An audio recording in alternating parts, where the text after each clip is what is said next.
Ano ang ayaw mong tumalsik sa mukha mo? Pag ano sumagot, sasaksakin kita. What? Mau-hospital ka ngayon.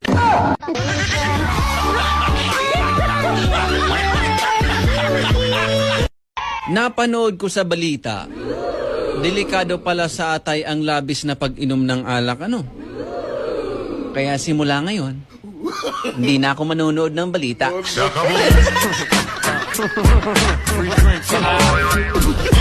Mga kapuso, iinom na po ako. Patay ang atay.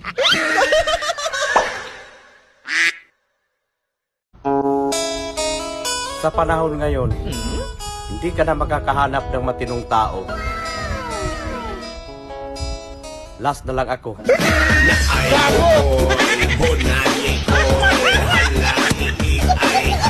Litoy Bakutoy. Hello.